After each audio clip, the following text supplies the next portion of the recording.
Hello friends, welcome back to Eximpedia. आज के इस वीडियो में हम बात करेंगे अबाउट इनको टर्म्स। क्या आप इंपोर्टर एक्सपोर्टर हैं और क्या आपको इनको टर्म्स जानने और समझने में दिक्कत आती है? तो ये वीडियो आपके लिए है। मैं ईजीएस्ट पॉसिबल वे में आज इनको टर्म्स समझाने वाली हूँ, तो इस वीडियो को एंड तक ज़रूर देखें और अगर अच्छा लगे तो लाइक और सब्सक्राइब ज़रूर करें। तो आइए समझते हैं इनको टर्म्स होते क्या है। इनको टर्म्स का फुल फॉर्म है इंटरनेशनल कमर्शियल टर्म्स और ये टर्म्स पूरे वर्ल्ड में यूज़ किए जाते हैं इंपोर्ट एक्सपोर्ट ट्रांसपोर्टेशन प्रोसेस में। इनको टर्म्स की शुरुआत हुई थी 1936 में और इन्हें हर 10 साल में अपडेट किया जाता है। अभी लेटेस्ट अपडेट जो आया है वो है 2020 में, इसीलिए हम इस वीडियो में इनको टर्म्स 2020 को ही रिफ़र करेंगे। पर ये इनको टर्म्स यूज़ ही क्यों करते हैं? अब मान लीजिए मैं इंडिया की एक्सपोर्टर हूँ और आप यूएसए के इंपोर्टर हो और मैं आपको 10,000 पेन बेच रही हूँ वाया सी से। अब शिप निकल चुकी है इंडिया से, पर हुआ ऐसे कि इंडिया और यूएसए के बीच में शिप डूब गई। तो यहाँ सवाल उठता है 3 चीज़ों पे। सबसे पहला कि कॉस्ट कौन बेयर करेगा, आप या मैं? दूसरा, रिस्क किसका ज़्यादा था, आपका या मेरा? और तीसरा, इंश्योरेंस क्लेम किसको मिलेगा, आपको या मुझे? तो ये 3 चीज़ों को आंसर करेंगे इनको टर्म्स। अब ये जो इनको टर्म्स के 3 पिलर होते हैं वो होते हैं कॉस्ट, रिस्क और इंश्योरेंस।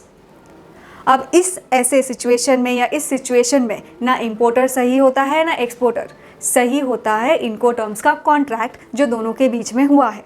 इनको टर्म्स टोटल 11 तरीके के होते हैं जिन्हें 2 ग्रुप में डिवाइड किया गया है।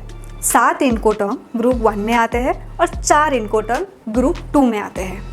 ग्रुप 1 हर मोड के ट्रांसपोर्ट के लिए होता है, यानी कि एयर, सी, रेल या रोड। और ग्रुप 2 खाली वाटरवेज या सी या इनलैंड वाटरवेज के लिए ही होता है। तो आइए समझते हैं ये 11 इनको टर्म्स स्क्रीन पे दिए गए डायग्राम की मदद से। अगर आपको इनको टर्म याद रखने हैं तो इस डायग्राम को अपने दिमाग में फिट कर लीजिए। इस डायग्राम में कुछ चीज़ें हैं जो आपको समझना बहुत इम्पोर्टेंट है। सबसे ऊपर दिया गया है ट्रांसपोर्टेशन प्रोसेस। ट्रांसपोर्टेशन प्रोसेस को अगर आपको डिटेल में समझना है एग्जाम्पल के साथ तो आप हमारा प्रीवियस वीडियो ज़रूर रेफ़र करें। अब ये ट्रांसपोर्टेशन प्रोसेस के बारे में अगर बोला जाए तो इसका सबसे पहला स्टेप है सेलर का वेयरहाउस। सेलर के वेयरहाउस से सामान उठाया जाता है और वो लेके जाते हैं अलॉन्ग साइड शिप। वो जो लेके जाते हैं जैसे कि ट्रक हो गया तो ट्रक को बोला जाता है कैरियर। और ये जब सामान उतार के नीचे शिप के बाजू में रखते हैं इसे बोलते हैं अलॉन्ग साइड शिप। ये सामान उठाने के प्रोसेस को बोलते हैं लोडिंग पोर्ट। उठा के शिप पे जब रखते हैं इसे बोलते हैं ऑन बोर्ड। फिर ये शिप निकलता है और बायर की कंट्री में पहुंचता है। जब ये बायर की कंट्री में पहुंचता है तो शिप से उठा के सामान नीचे रखने को बोलते हैं डेस्टिनेशन पोर्ट। जब ये नीचे रख दिया जाता है तो उसको बोलते हैं अलॉन्ग साइड शिप। फिर बायर का ट्रक आता है, वो सामान लोड किया जाता है, वो ट्रक को बोलते हैं कैरियर। जब ये ट्रक या कैरियर जाता है बायर के वेयरहाउस में या जिधर बायर को डिलीवरी चाहिए वो हो जाता है ट्रांसपोर्टेशन प्रोसेस का लास्ट स्टेप। इसके अलावा इस डायग्राम में आपको समझना है कि जो ग्रीन कलर जो दिया गया है वो है सेलर का कॉस्ट, जो पर्पल कलर में है वो है बायर का कॉस्ट और जो पिंक कलर में एक्सक्लेमेटरी मार्क के साथ है वो है कि सेलर से बायर को कहाँ पे रिस्क ट्रांसफ़र होगा। अब ट्रांसपोर्टेशन प्रोसेस के हर एक स्टेप पे एक इनको टर्म लिंक्ड है और बाजू में आपको सारे 11 इनको टर्म्स के शॉर्ट फॉर्म दिए हुए हैं। तो आइए समझते हैं हर एक इनको टर्म। तो जैसे कि मैंने आपको बताया था इनको टर्म्स के 3 पिलर होते हैं, कॉस्ट, रिस्क और इंश्योरेंस।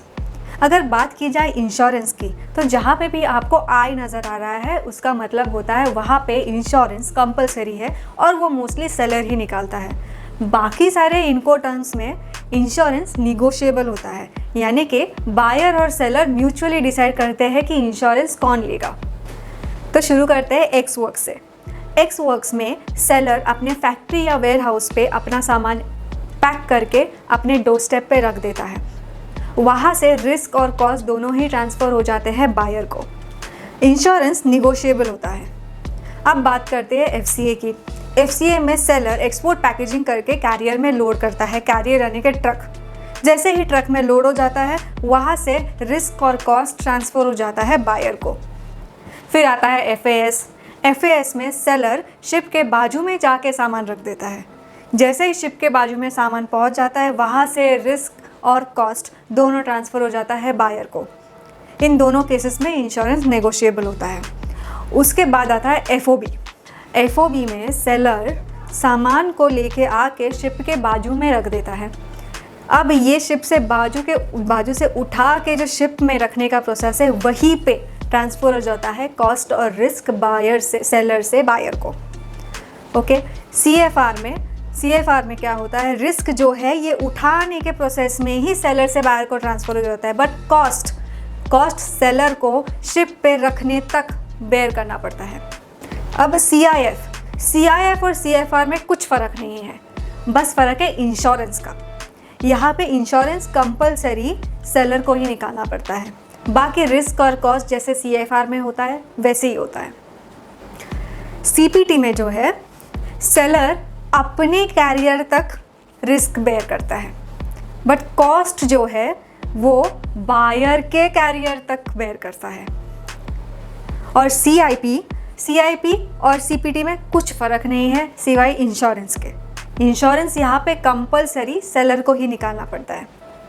DPU में सेलर जो है वो रिस्क और कॉस्ट बेयर करता है बायर के कैरियर तक, मतलब कि कैरियर या ट्रक से अनलोड करने तक। जैसे ही अनलोड हो जाता है वैसे ही सेलर से बायर को रिस्क और कॉस्ट ट्रांसफ़र हो जाते हैं।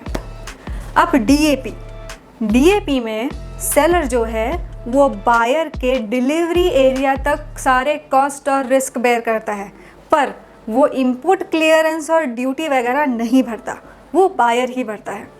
पर DDP में सेलर जो है वो सारे रिस्क और कॉस्ट बेयर करता है, बायर के डिलीवरी प्लेस तक वो ड्यूटी भी भरता है और इंपोर्ट क्लियरेंस भी करता है। तो इसी के साथ हमारा 11 इनको टर्म्स का एक्सप्लेनेशन यहाँ पे ख़त्म होता है। अगर आपको इनको टर्म्स को विथ एग्जाम्पल डिटेल में पढ़ना है तो आप हमारी वेबसाइट पे जाके ज़रूर पढ़ सकते हो, जिसका लिंक हमने नीचे डिस्क्रिप्शन बॉक्स में दिया हुआ है। ये डायग्राम भी आप वहीं से डाउनलोड कर सकते हो। तो इनको टर्म से रिलेटेड अगर आपको कोई भी क्वेश्चंस हो तो आप हमें नीचे कमेंट सेक्शन में पूछ सकते हो या फिर आप हमें ईमेल भी कर सकते हो। एग्जामपीडिया पे हम इसी तरह इंपोर्ट और एक्सपोर्ट के बारे में जानकारी देते रहेंगे। तब तक आप हमें सब्सक्राइब करना मत भूलना और लाइक और शेयर ज़रूर करना। मिलते हैं नेक्स्ट वीडियो में। शुक्रिया।